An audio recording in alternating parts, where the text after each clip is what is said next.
Hello and welcome to Enchantment of Eternity's best Centric episode for each character of Star Trek Voyager. This is a Patreon requested video requested by patron Kyrie091. It's also part of a series of videos that I've been doing where I pick my favorite episode for each character of a Star Trek series. I've done Next Generation, Deep Space Nine, so now it's time to do Voyager.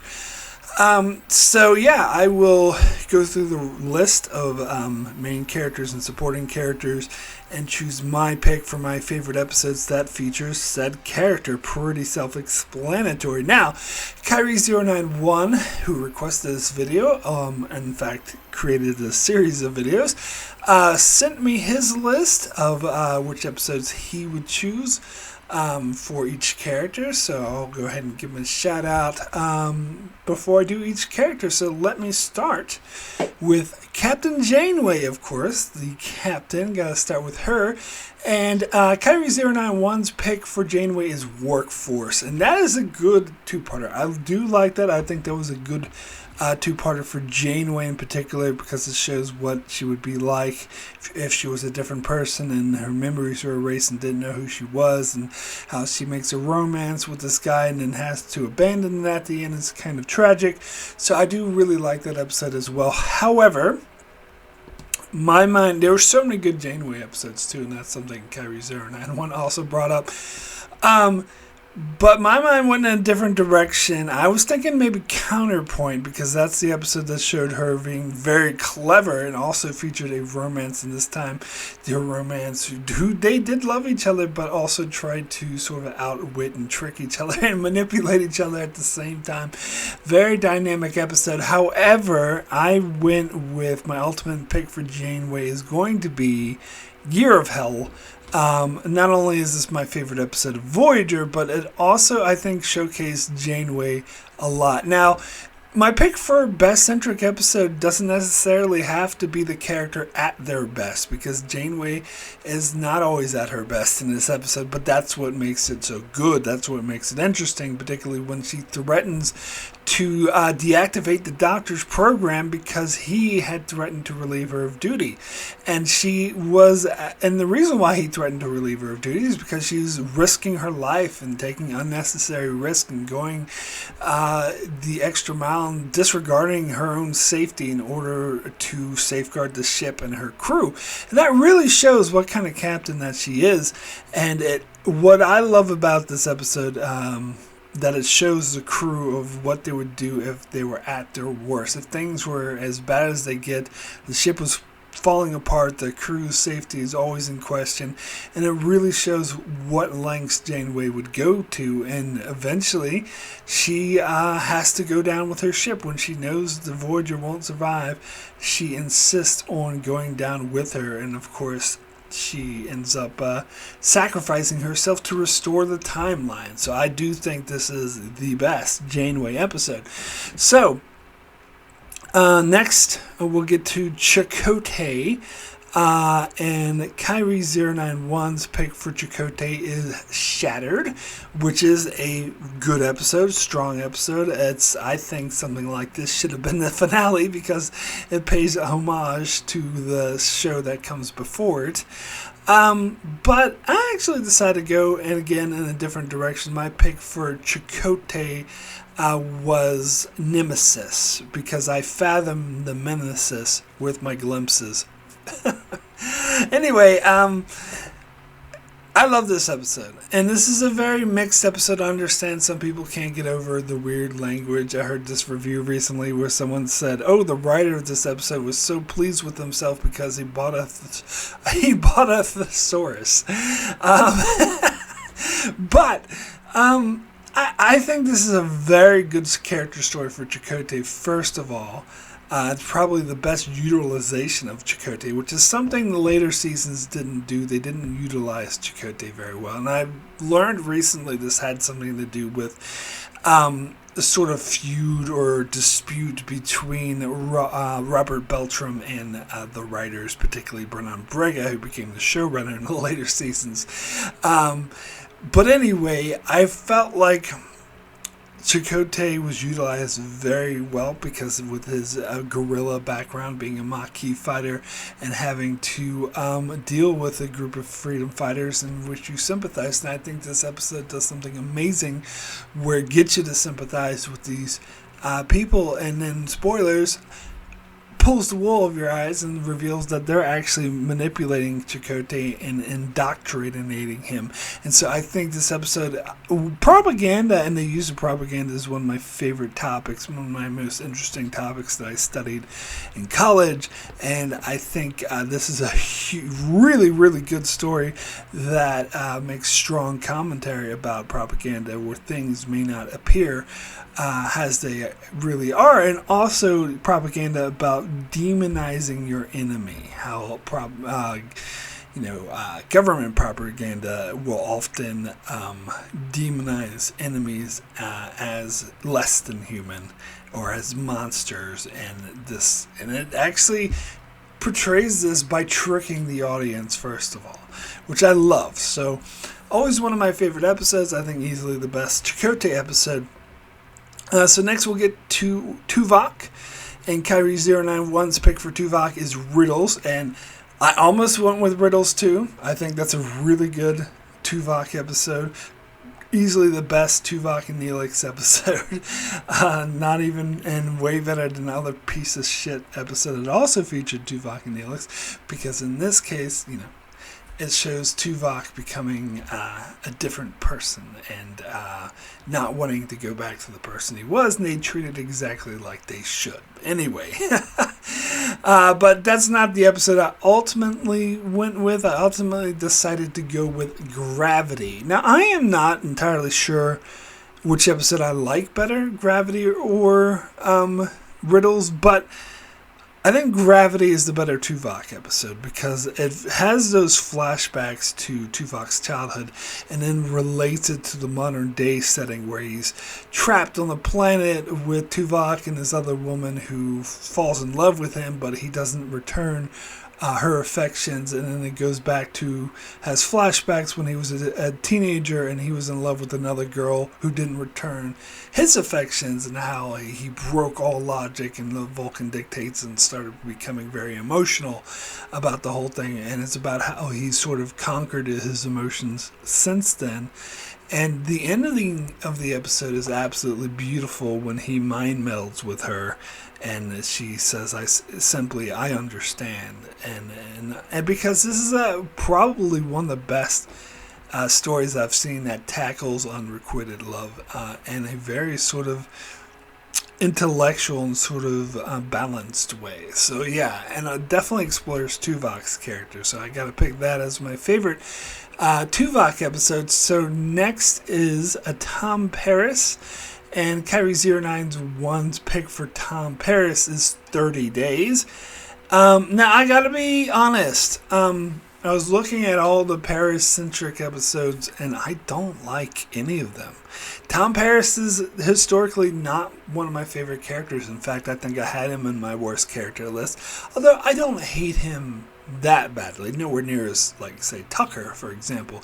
But I was looking at all the episodes that feature him, and they're all like bad episodes. Like, I don't like 30 Days. I think that was a bad episode. He had a love for the ocean, which came out of nowhere. And that whole thing of him getting demoted, I just didn't buy that. And then you have Ex Post Facto in Season 1, which is one of the worst episodes of the show. Then you have Alice in Season 6, also one of the worst episodes of the show. Paris is just not in good episodes. And so I had to pick an episode that really wasn't a centric episode for him, but one where he does kind of feature in. At first I was thinking of going with A Bride of Chaotica, but that's too silly of an episode. I wanted to go with something a bit more serious, so I went with the episode Memorial, which, as I said, isn't really a Tom Paris-centric episode. It focuses on all the characters, but Paris does have a lot of focus in this episode, being one of the members of the original away team that got affected by the memorial. And it does have that nice sequence where he's watching TV and all of a sudden he sees like the war thing that got implanted in his mind on the television, and he starts getting shell shocked because of that and going a bit crazy. So I think this is probably one of my favorite uses of Paris in the show. So that's sort of my cop-out pick. So next is Balana Torres, and Kyrie091's pick for Torres is Faces. He mentions that Faces is peak Trek horror, much like Impact Noir. And much like Impact Noir, I didn't really like it very much. I thought Faces was okay. I liked the Vidian stuff, but I didn't like the splitting Balana in two stuff. I thought that was a bit silly. So my pick for Balana Torres is Remember, which I think is one of the best dramatic episodes of the show. And again, it deals with propaganda, much like Nemesis. As I said, this is a topic that really interests me. And it, has a member of visiting alien sort of implant these memories in Balana of this genocide that took place, or on her planet, where they sort of wiped out an entire group of people and lied to them, saying they were putting them on a colony, and then lied to their own people saying, oh, they just went to their colony and died because they're dirty and they don't take antibiotics or whatever. But really, they wiped them out, which is pretty fucked up. And I love how passionate Balana gets over this, and how she's, won't let it go and is willing to fight even when people won't believe her.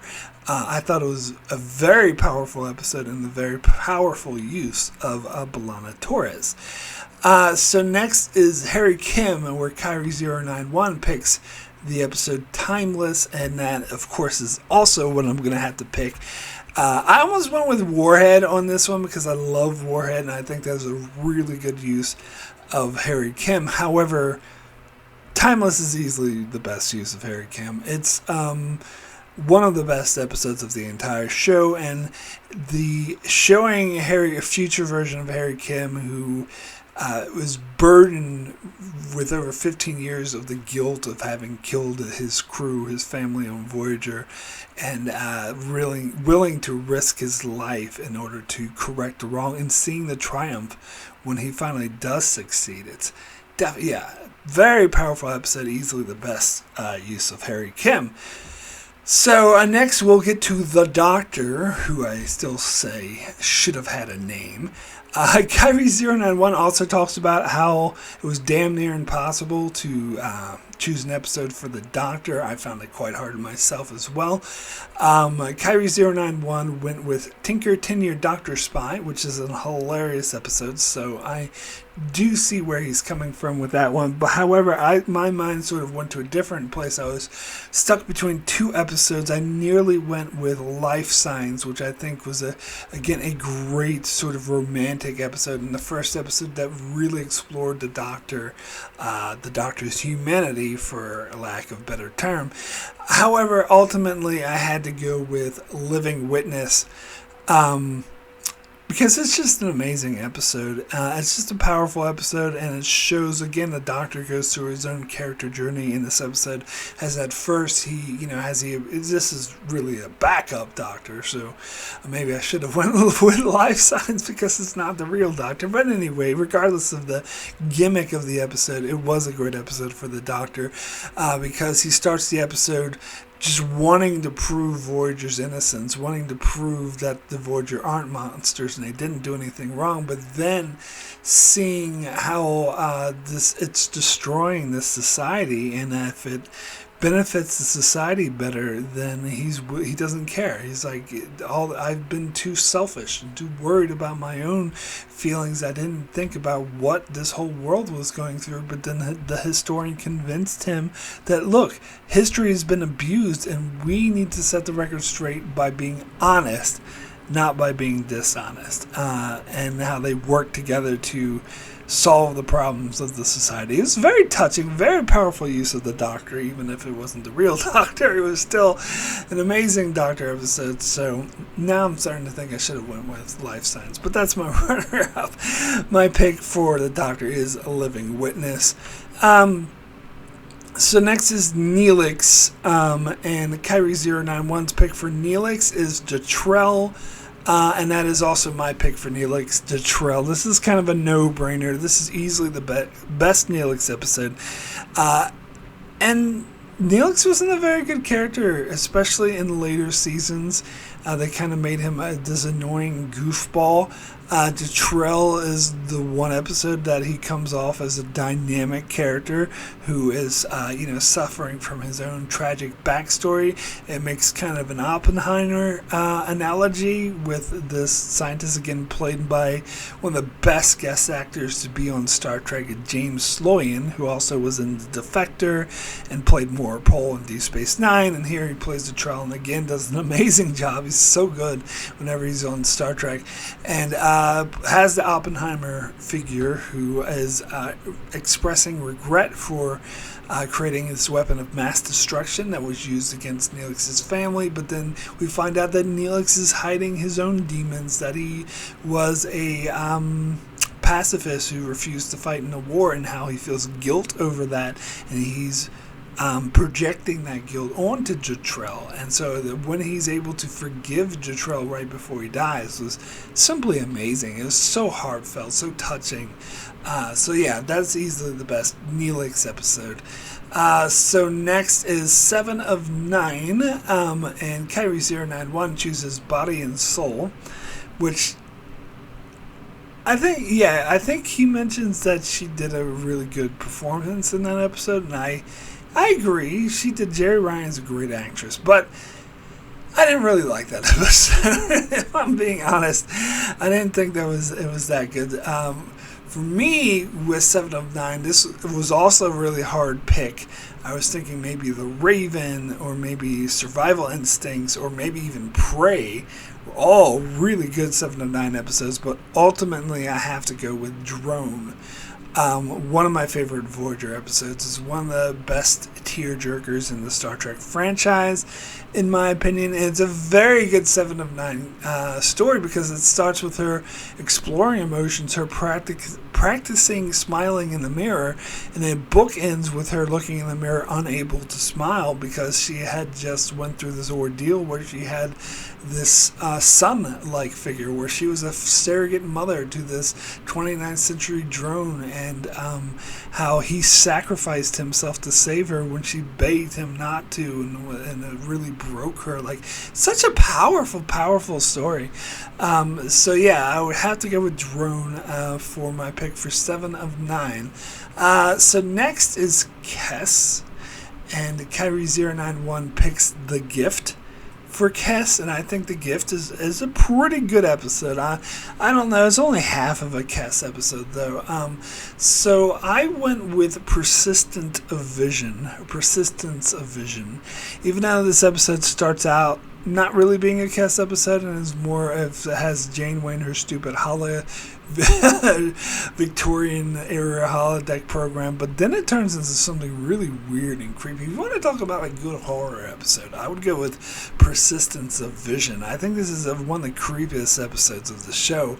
How it deals with this, being who's like making the entire crew delusional just to fuck with people. He's essentially a troll, and then Kess though has these abilities that are able to counter him, and ultimately she's able to defeat him by projecting his delusions back into him. I think that was pretty damn good. It was pretty intense. So that would have to be my pick for Kess. For Seska, now getting into some supporting characters, Kyrie091 for Seska chooses Basics Part 1 and 2. I'm actually going to go with State of Flux, which is the first episode that reveals that Seska is a Cardassian spy. I think this is the best use of Seska. She, at first, before this episode, was just a guest star in the background who has a line or two, but here it really shows fleshes her out as a character and shows how devious she are and asks, the question, who's the spy working for the Kazon, and is it her or is it Carrie? But it turns out, of course, to be her. And I just think her manipulation and her lying through this episode is just so interesting. So that is my pick for Seska. Next is Ichab. Kyrie091 picks Child's Play, saying, I know Child's Play is the only Ichab-centric episode, but it's so good, so heartbreaking, I had to include it. Actually, I would argue Imperfection is also a Ichab-centric episode, even though that episode also focuses on 7 of 9. It also focuses on Ichab. So I would say that's another Ichab-centric episode. And you can also pick many of the other episodes Ichab features in. But I also chose Child's Play. I think I totally agree with Kyrie091 here that this is always actually been one of my favorite episodes of season 6 of Voyager.